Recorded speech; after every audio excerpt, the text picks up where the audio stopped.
কারণ আমরা যদি প্রতিটা মানুষের বাড়িতে যাই, আমরা যেমন দলের পক্ষ থেকে নদেবাসী জানার সমর্থনে দেয়াল লেখা হচ্ছে, পোস্টার লাগানো হচ্ছে, পতাকা লাগানো হচ্ছে,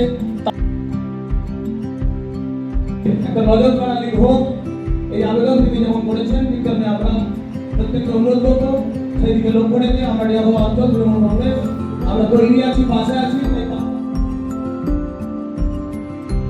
কেউ 50টা, কেউ 60টা, আমরা প্রত্যেকেই বলবো যে যে যটা লিড দিয়েছে সেই লিডটাকে আমরা ডবল করবো।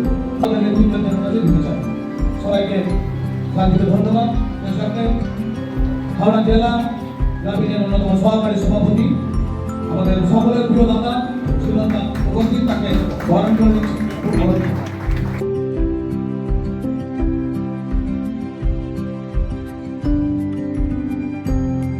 আমাদেরকে কি করতে হবে, কারণ আমি বেশিক্ষণ বলবো না, আমাদের সিনিয়র নেতৃত্বরা আছে, আপনাদের সামনে মূল্যবান বক্তব্য রাখবেন।